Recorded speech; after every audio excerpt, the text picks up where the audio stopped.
Com a mediterrani que sóc, m'interessa la vida. Vull que la meva escultura es posi a volar. Així definia Andreu Alfaro les seues escultures, impregnades de l'experiència vital adquirida dia a dia.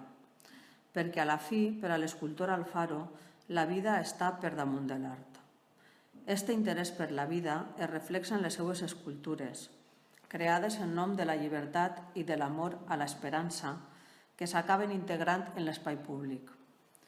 I com la filosofia, que va néixer a l'aire lliure, als carrers i places d'Atenes com una forma de vida, les obres d'Andreu Alfaro, subtils i lleugeres, acaben formant part de l'espai i, com el pensament que vola alt i lliure, són un estímul per a la recerca de la felicitat. Esta elecció de l'art com a forma de vida, igual que ho pot ser l'activitat filosòfica, té conseqüències no només personals, sinó també col·lectives que impacten i transformen l'entorn, l'espai públic del que formen part i el propi temps en el que han nascut. Les preguntes que ens cal plantejar són: com justificar la utilitat de la filosofia en l'espai del segle XXI? Quin lloc ha d'ocupar una disciplina com la filosofia, cada vegada més arrinconada i qüestionada en el sistema educatiu? Cap a on s'ha de dirigir la filosofia en l'era del pragmatisme? La defensa de la filosofia s'ha de fer, com diu la filòsofa Marina Garcés, des de la seva pràctica i exposició, és a dir, fer-la visible i ocupar aquest espai públic en el que va néixer. Reivindicar la filosofia com una pràctica o forma de vida que ens oriente cap a la felicitat.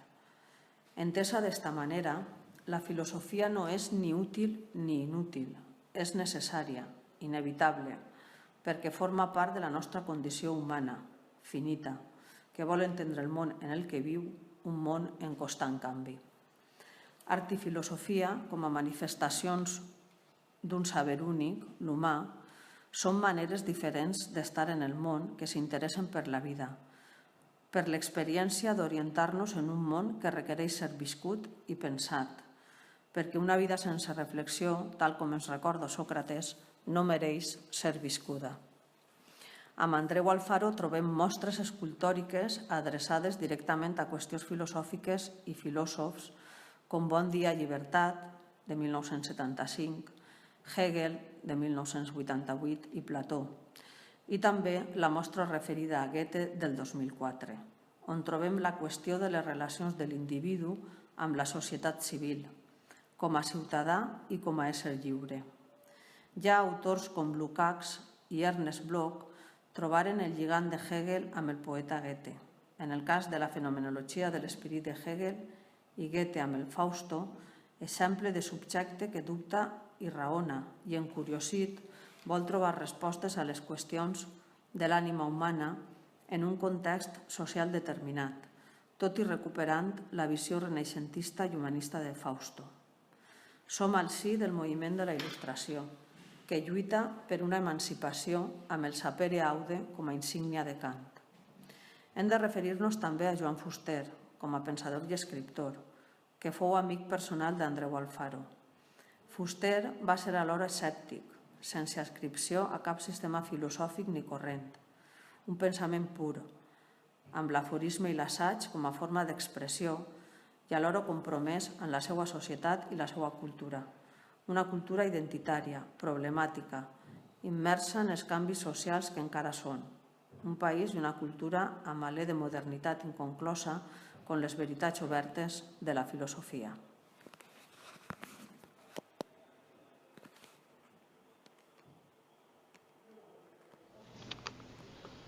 Nous, les élèves de seconde vague, nous avons décidé de faire ce projet parce que cette année, notre lycée a reçu finalement le nom d'Andreu Alfaro, figure clé dans l'art actuel valencien.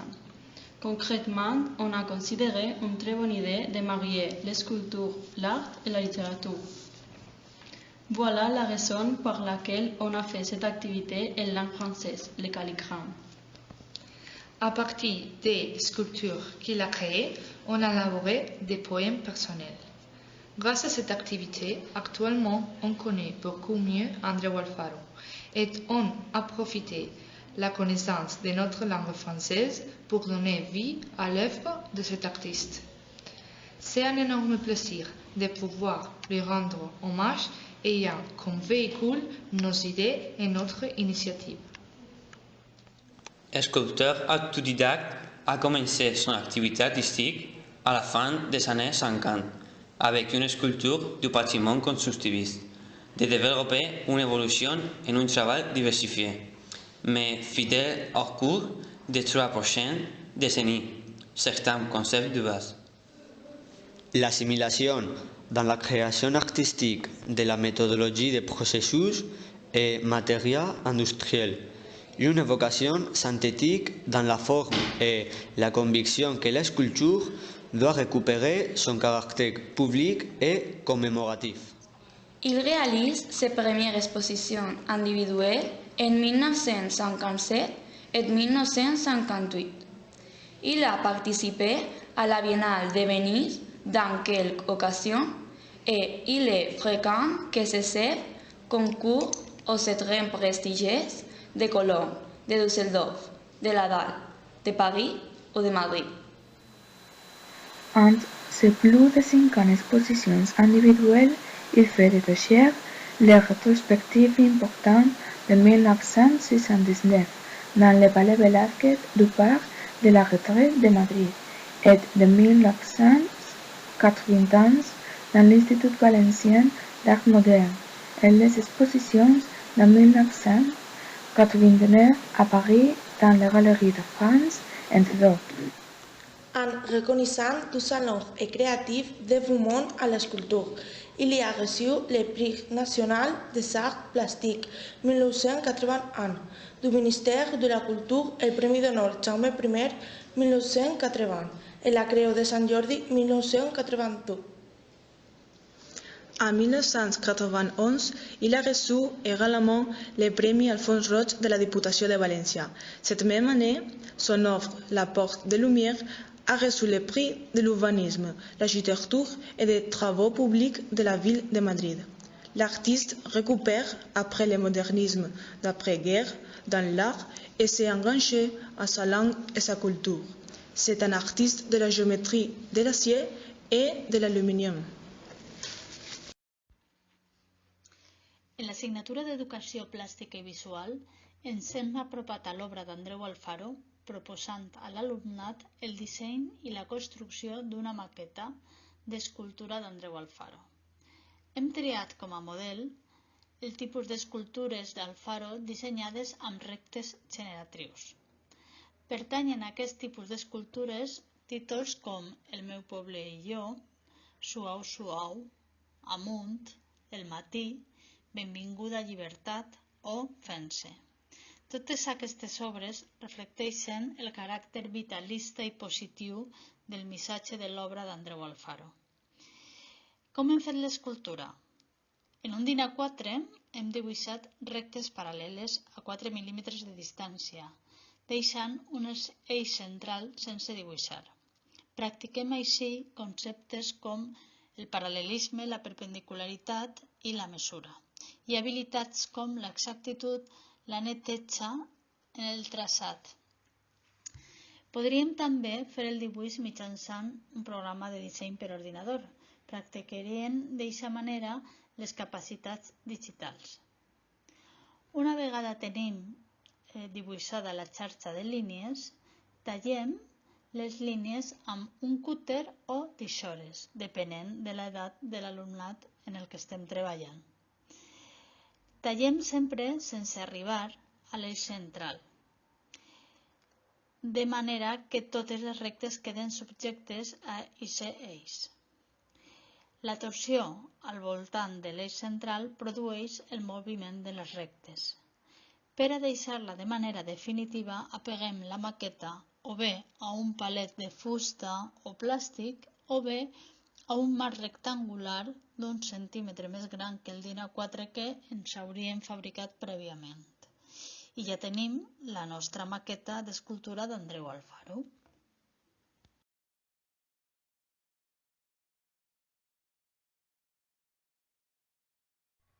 A Andreu Alfaro, gran escultor valencià, li agradava aplicar els seus coneixements matemàtics i geomètrics a la seva obra. És per això que té sentit aquesta ruta matemàtica per l'obra d'Andreu Alfaro. L'entrada a aquesta ruta matemàtica és la Porta de la Il·lustració, que es troba a Madrid i fou realitzada en 1984. Ací treballarem les progressions aritmètiques.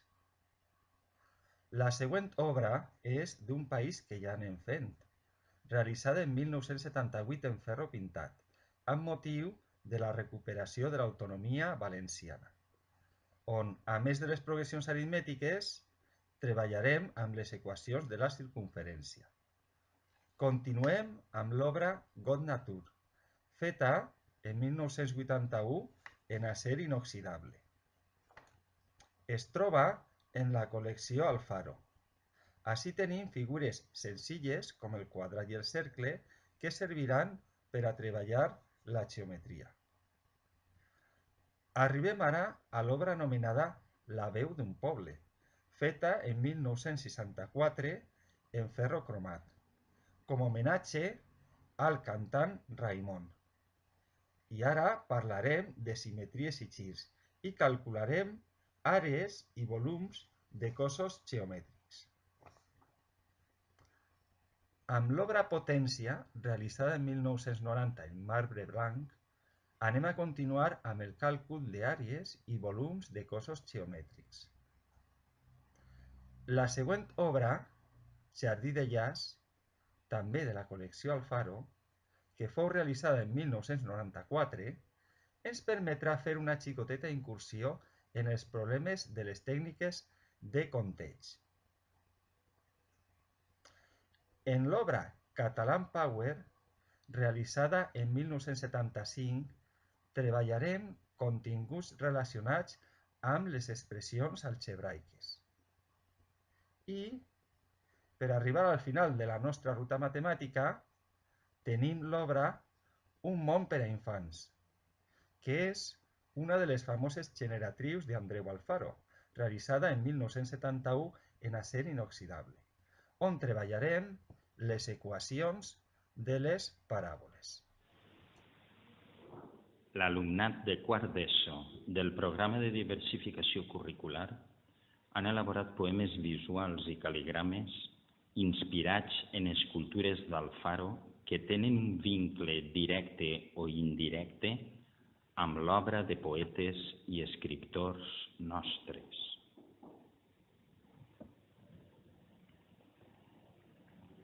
Els 4 pals de sang, Víctor Balaguer.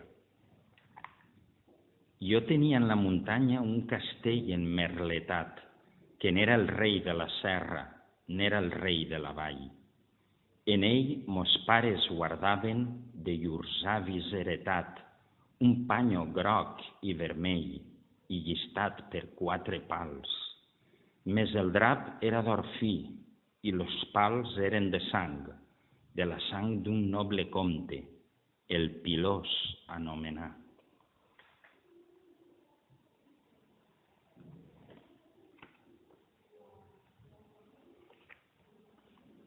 Els amants, Vicent Andrés Estellés. No hi havia a València 2 amants com nosaltres. Feroçment ens amàvem des del matí a la nit. Tot ho recorde mentre vas estenent la roba. Han passat anys, molts anys, han passat moltes coses. De sobte encara em pren aquell vent o l'amor i rodolem per terra entre abraços i besos. No comprenem l'amor com un costum amable, com un costum pacífic de compliment i teles. Es desperta de sobte